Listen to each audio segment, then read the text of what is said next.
Hello everybody, 4.3 we're working on analyzing graphs a little bit further. We're going to be talking about increasing and decreasing in this section, as well as the mean value theorem.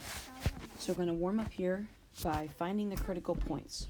So remember, critical points occur when the derivative is 0 or undefined. So using power rule, y prime is equal to x squared plus 3x plus 2. That will never be undefined, but it will be 0. So if we set equal to 0, factor, and solve, we get -1 and -2.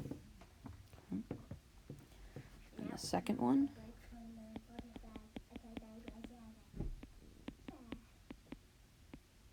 (3x squared minus 27) set equal to 0.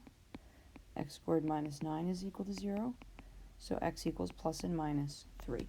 So those are the critical points for these problems. In this section, we're going to learn how to further analyze these critical points. So remember back in the last chapter, we were matching graphs, and we were talking about increasing, decreasing, positive, and we were talking about when the derivative is positive, negative, and 0.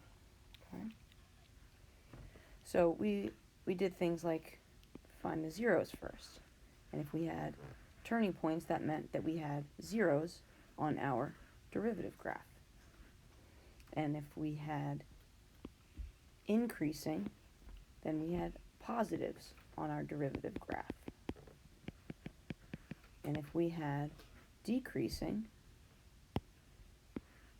then we had negative on our derivative graph. Right? So we could continue this process for all of these. One turning point would be 1 x-intercept, increasing, positive, decreasing, negative. 3 turning points would be 3 x-intercepts. I love you, Mommy. Love you too, buddy. I love you too. Decreasing, negative, increasing, positive.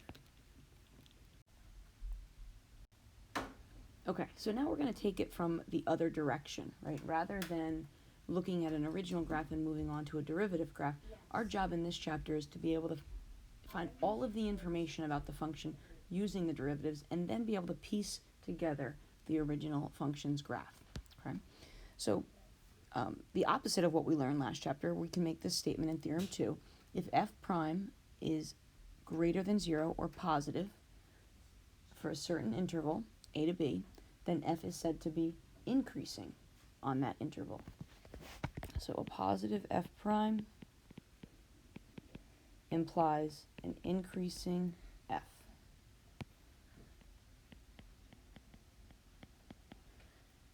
And if f prime is less than 0, then f is said to be decreasing. So a negative prime would be a decreasing f. Furthermore, if the first derivative test shows us this information, so the test for critical points, if the derivative changes from positive to negative at C, at the critical point that we find, then we have a local maximum, right? If we're going from positive or increasing to negative or decreasing, then that value in between those intervals would be your local max. The opposite would be true if we go from decreasing or negative to increasing or positive, then that critical point would be your local minimum. Okay, these are your turning points. All right, so let's figure out how do we actually do this from start to finish. So in order to analyze these critical points, we're first going to find them, of course. So f prime is either 0 or undefined. We divide the domain into intervals, and then we do interval testing to determine where the derivative is positive or negative. And finally, we look at those transitional moments, and we find behavior of function, local min, local max. Okay, so here's our first example. And it's nice to have these tables broken up for you. You can certainly put them in your notebooks. You don't have to, but we want to organize ourselves, especially in this chapter, because 4.3 starts to build on 4.2, 4.4 then continues to build on 4.3. So all this information is really cumulative in this chapter through 4.6. Okay? So we're given a function. This was actually the same one as the warm-up. Our first job is going to always be find those critical points. So derive, set equal to 0 or undefined, and solve. So x equals plus and minus 3. Okay? So we're going to take these critical points and break the domain up into certain intervals. So you always have to have a background knowledge of what the domain of the original function would be. And in this case, it's a polynomial, so it's unrestricted. So we can break our intervals up from negative infinity up until the first critical point of negative 3. Then we can go from negative 3 until positive 3.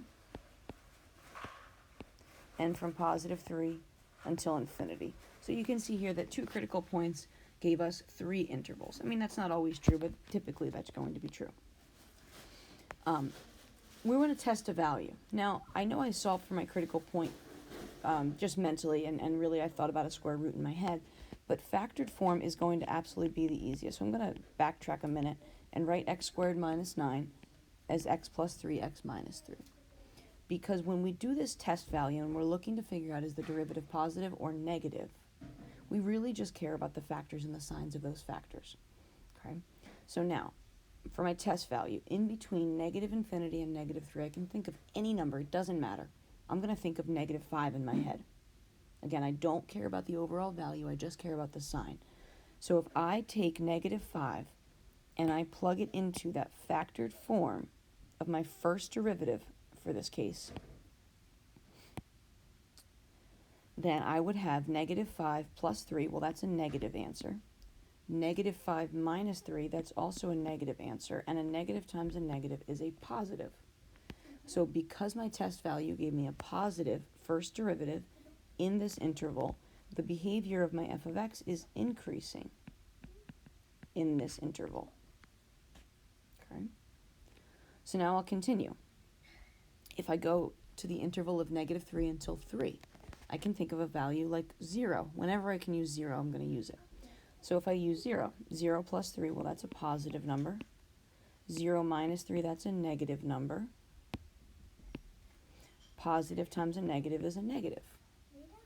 Therefore, the function is decreasing here. And finally, from 3 to infinity, I can use 10.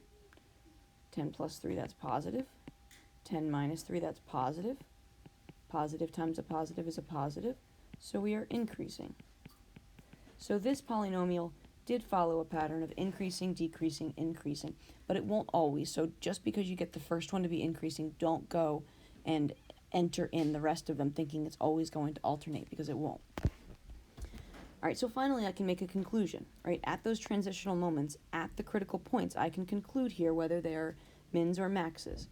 So at negative 3, right, the transitional moments right here, I pass off from negative 3 to negative 3 between those two intervals, and I changed from increasing to decreasing. So my graph went up and then back down. So therefore, I have a local maximum at negative 3.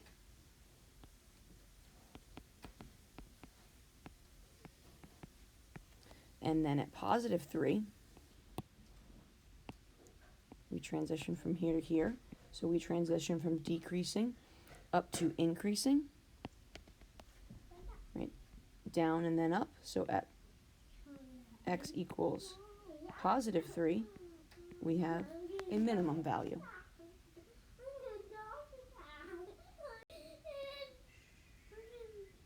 So if I confirm this on my graph, what we were just saying, we have negative 3 and we have positive 3. We went from increasing to decreasing back to increasing again with our maximum and our minimum. Okay. All right, so let's do another example together using trig. Analyze the critical points of f of x is equal to cosine squared x plus sine x from 0 until pi. Okay. So remember, anytime you have an exponent on that trig, you want to bump it out to make sure you don't do the reverse order of your chain rule. I'm going to think of this as cosine of x squared.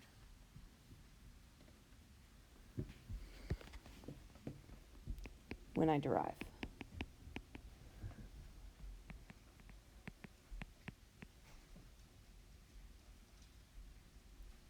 So therefore my derivative becomes 2 cosine x times negative sine x plus cosine x from 0 to pi. I want to clean this up. I want to set it equal to 0, and I am looking to factor and solve it. So the common factor here is a cosine x. If I pull out the cosine x, I'm left with negative 2 sine x plus 1. So I'm saying to myself, when is cosine x equal to 0? And when is negative 2 sine x plus 1 equal to 0? Okay. So cosine x, that's the x coordinate. So as we move around the unit circle, cosine x is equal to 0 up at pi over 2. Remember, we're only up in the first and the second quadrant. And then when is sine x equal to 1/2? Sine x is your y coordinate, so that's going to happen at 30, or pi over 6, and then again at 5 pi over 6. So we have 3 critical points in our domain, which means we're going to break it up into 4 intervals, from 0 until pi over 6, from pi over 6 until pi over 2, from pi over 2 until 5 pi over 6, and 5 pi over 6 until pi. Okay. I'm going to do a quick sketch of the pi over 6 angle. Right, so this ordered pair is root 3 over 2, comma 1/2. Okay. All right, so then I need to be able to do test values inside of these intervals. The intervals where there is not the common angle between them are the complicated ones. You have to give it a little bit more thought. 0 to pi over 6 and 5 pi over 6. There's not another known common angle on the unit circle that we have, quote unquote, memorized. So we have to think, what is the sign or the value of each of those cosine and sines in that section of the unit circle? So keeping in mind that at pi over 6, my x coordinate, my cosine, is root 3 over 2. And my y coordinate, my sine, is 1/2. Okay? They're both positive, so that's also important. So when I'm in 0 to pi over 6, I'm thinking of an angle like pi over 12, or like 15 degrees. Okay? So, and I'm back at my factored form, right? I'm always thinking about my factored form. So cosine, right, the first factor here, well, that's positive always in the first quadrant, so I don't have to worry about anything beyond that. Sine, that's a little bit harder to think about because it's negative 2 times a sine plus 1/2. The answer for sine between 0 and pi over 6 will always be smaller than 1/2, somewhere between 0 and 1/2. So the answer could be 1/4, right? If it fell right here, the y coordinate could be 1/4. So if I put 1/4 in where that sine x is, negative 2 times 1/4 plus 1, that is going to end up being positive, always. Because the 1 would be larger than any of those fractions. Therefore, we're positive here, and increasing. Then as we move around the unit circle, it's a little bit easier to think about, right? From pi over 6 until pi over 2. Well, I can use pi over 4 here. Both cosine and sines are root 2 over 2's. So looking at the factored form again, well, cosine's positive, so that's all I need to know.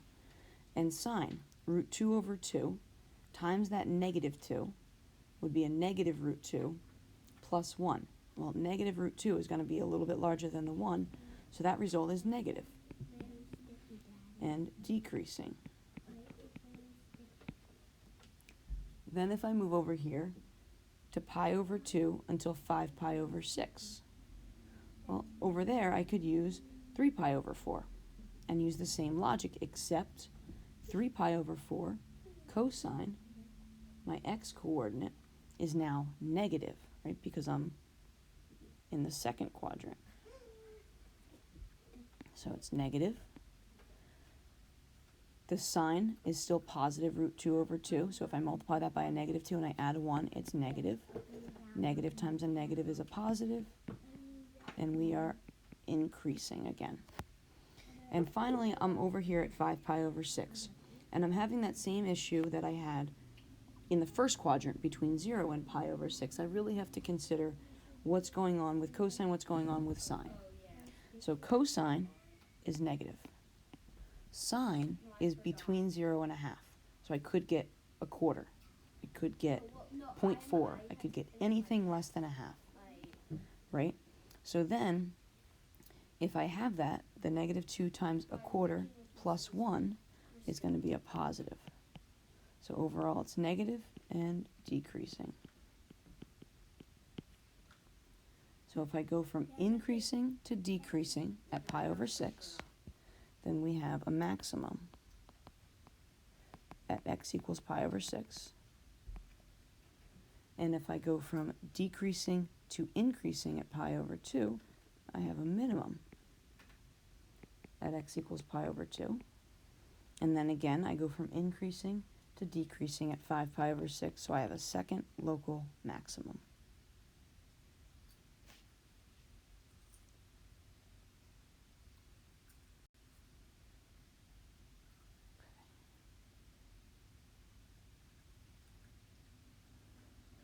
So I'm going to leave the next two for you to try on your own. You can fill in these notes and we can go through them in class. We covered Rolle's theorem in 4.2, but there's another look at it with the image, right? If f of a is equal to f of b, then we must have an f prime of c equaling 0 somewhere in between, at least 1.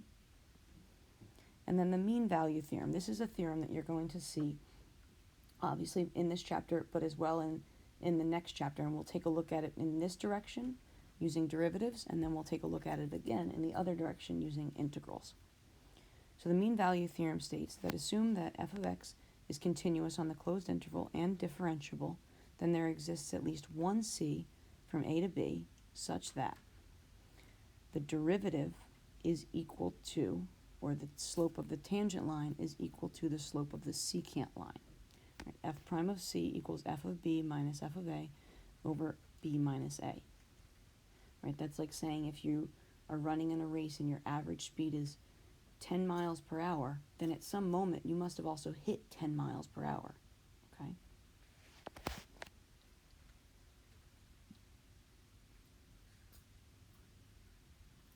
So let's take a look at two examples for this. So we're going to verify the mean value theorem, where f of x is equal to the square root of x, where a is 1 and b is 9. So first we're going to find f prime. So that's 1/2 x to the negative 1/2.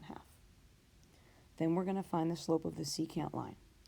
So we need to know, well, what is f of b, or the square root of 9, minus f of a, the square root of 1, divided by 9 minus 1, b minus a. So we have 3 minus 1 over 8, 2 over 8, or 1/4. So the mean value theorem is saying that at some moment, this slope needs to equal that derivative. Okay? So we take 1/2 x to the negative 1/2 and set it equal to 1/4, and we solve it. So I'm going to write this as 1 over 2 root x. I'm going to cross multiply here. So multiply the whole thing by 2 root x. So then I have 1 is equal to, Hey Dad. Hey. Jake said, hey Dad, Jake said, I can help you clean your car. Then you can help me clean my bike. That is good plan. That is a good. sorry, I have 2 is equal to root x. Dad said. So root x equals 4. So x equals 4. Moon is a good moon. Club it. Put head down. Pin by. So here's that moment that yes falls between 1 and 9. That gives us the fact that the tangent equals the secant. Okay, one more example of these, and we're done with 4.3. So y is equal to x minus sine pi x from negative 1 to 1. So first we derive y prime equals 1 minus, watch out for the chain rule here, cosine of pi over x times pi. We find that secant line. So 1 minus sine of 1 pi minus quantity 1, negative 1 minus sine of negative pi divided by 1 minus negative 1. Okay, so sine at pi is going to be 0. So we have 1 minus 0, or 1. Then on the right-hand side, being careful with those positives and negatives. So the sign at negative pi is still 0. And then we have a minus negative 1. So we have a plus 1. Denominator, we have the same thing. So overall, we have a slope of 1 here. So we want to figure out, well, when are those two equal? So when does 1 minus pi cos pi x equal 1? Okay. So if we subtract that 1 over, we really have when is negative pi cos pi x equal to 0. That allows us to divide by that negative pi. So when does cos pi x equal 0? Or when does pi x equal pi over 2 and negative pi over 2, because that's when cosine is at 0. So if I divide those by pi's, then x is equal to plus and minus a half. And both of them fall between negative 1 and 1.